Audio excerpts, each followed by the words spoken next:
नमस्कार मंडळी, स्वागत आहे सर्वांचं अर्चनाज किचनमध्ये। अगदी शॉर्टमध्ये मी आज पालक पनीरची रेसिपी इथे घेऊन आलेली आहे। तर सगळ्यात आधी इथे पालक शिजवून घेतलाय आणि पालक शिजून झालाय माझा। त्यानंतर बघा आता इथे आपण फोडणी करून घेऊ। तर इथे तेल टाकून घेतलंय कढईमध्ये, त्यामध्ये जिरे टाकून घेतले। त्यानंतर मी एक वाटण करून घेतलंय पालक पनीरसाठी। तर ह्या वाटणामध्ये मी काय काय घेतलंय तर एक कांदा आहे, टोमॅटो, लसूण आहे, अद्रक आहे आणि हे सगळं पेस्ट आपण आता तेलामध्ये टाकून घेतली आहे। आणि हे सगळं आपण कच्चं वापरलेलं आहे, त्यामुळे हे सगळं याचा कच्चेपणा जाईपर्यंत व्यवस्थित आता तेलावर परतून घ्यायचं आहे आपल्याला, कारण हे सगळे जिन्नस कच्चे होते। तर याचा पूर्ण वास निघून जाईपर्यंत व्यवस्थित मी आता परतून घेतलेलं आहे। इथे तुम्ही बघू शकता सगळं वाटण व्यवस्थित इथे परतून झालं आहे। त्यानंतर बघा इथे वाटीमध्ये मी मसाले घेतलेले आहेत। तर यामध्ये मी धने पावडर घेतलेली आहे, काश्मीरी लाल मिरची घेतलेली आहे, हळद घेतलेली आहे आणि पालक पनीर मसाल्याची थोडा तो मसाला घेतलेला आहे आणि तो पाण्यामध्ये भिजवून घेतला आहे। आणि त्यानंतर ती पेस्ट या वाटणामध्ये मी टाकून घेतलेली आहे। पाण्यामध्ये भिजवून घ्यायचं म्हणजे छान ते पाण्यात मुरतात, त्याचे फ्लेवर छान उतरतात पाण्यामध्ये मसाल्यांचे आणि छान होते भाजी चवीला। त्यानंतर जो सुरुवातीला पालक मी दाखवला होता, पानं मी शिजवून घेतले होते, त्याची इथे पेस्ट करून घेतलेली आहे आणि ती पेस्ट आपण यामध्ये आता टाकून घेतलेली आहे। अगदी हिरवागार असा हा पालक आपला छान पेस्ट तयार झालेली आहे। लगेचच मी अगदी 5 मिनिटं पाण्यामध्ये उकळून घेतले आणि लगेचच गार पाण्यात टाकून नंतर मिक्सरला फिरवून त्याची पेस्ट करून घेतली आहे। तर ज्यावेळेस मी पालक शिजायला टाकला होता त्याच वेळेस मी त्यामध्ये 2 हिरव्या मिरच्यासुद्धा टाकल्या होत्या।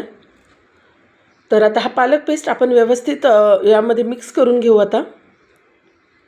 आणि आता यामध्ये अगदी थोडंसं मी पाणी टाकून घेणार आहे। तर ज्या मिक्सरच्या भांड्यामध्ये पेस्ट मी फिरवून घेतली होती पालकाची, त्याचमध्ये थोडंसं पाणी घेऊन ते पाणी आता यामध्ये मी टाकून घेते आहे। बघा, पालक पनीर आहे खूप जास्त पातळ नसतं, त्यामुळे मी इथे पाण्याचं प्रमाण थोडं घेतलं आहे। तुम्ही थोडंफार तुम्हाला वाढवायचं तर वाढवू पण शकता। तर इथे छान असं आपलं आता ही ग्रेव्ही तयार झालेली आहे। पालक पनीरची रिचनेस अजून वाढावी यासाठी आपल्याला काय करायचं आहे, आता याच्यामध्ये घरच्या दुधावरची जी साय असते ती साय यामध्ये आपल्याला टाकून घ्यायची आहे, म्हणजे छान असा क्रीमी टेस्ट येते आपल्या पालक पनीरला।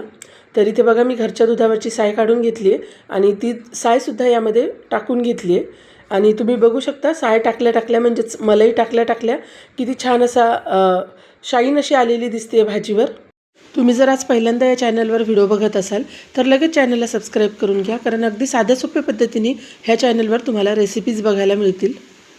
आणि पालक पनीर आहे तर आता पनीर लागेलच, त्यामुळे आता आपण यामध्ये टाकून घेऊ पनीर। तर मी इथे 200 ग्रॅम पनीर घेतलेलं आहे, त्याचे असे तुकडे करून घेतलेले आहेत बारीक बारीक। इथे आपण आपल्या आवडीनुसार पनीरचे क्यूब्स करून घेऊ शकतो। तर मी इथे कच्चेच वापरलेले आहेत, तुम्ही थोडेसे शॅलो फ्राय करून घेऊ शकता। आणि हे पनीर आपल्याला यामध्ये टाकून घ्यायचे। एक पालकाची जोडी होती आणि 200 ग्रॅम पनीर मी इथे घेतलेलं आहे। आणि हे पनीर आता व्यवस्थित आपल्याला मिक्स करून घ्यायचं आहे याच्यामध्ये। पनीर टाकल्यानंतर जास्त शिजवत बसायची नाही भाजी, नाहीतर ते पनीर चिवट होतं, त्यामुळे आधीच थोडीशी पालक शिजवून घ्यायची व्यवस्थित, म्हणजे पालकाची ग्रेव्ही आधीच थोडी शिजवून घ्यायची, पनीर टाकल्यानंतर जास्त शिजवायची नाही।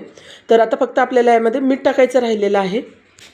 अगदी कमी वेळात आणि कमी मसाल्यात आपण ही भाजी तयार केलेली आहे, तीही अगदी घरगुती पद्धतीने। तुम्हाला जर माझे व्हिडिओ आवडत असतील तर व्हिडिओला नक्की लाईक करत जा। चॅनलला जे नवीन असाल त्यांनी सबस्क्राईब करून घ्या आणि ज्यांनी सबस्क्राईब केलेलं आहे ते सर्वांचे मनापासून धन्यवाद। तर आपण आता या भाजीमध्ये चवीनुसार मीठ टाकून घेऊ। तर बघा मी इथे चवीनुसार मीठ पण टाकून घेतलं आहे। मीठ आता आपण व्यवस्थित भाजीमध्ये मिक्स करून घेऊ। आणि इथे पालक पनीरची आपली भाजी घरच्या घरी तयार झालेली आहे।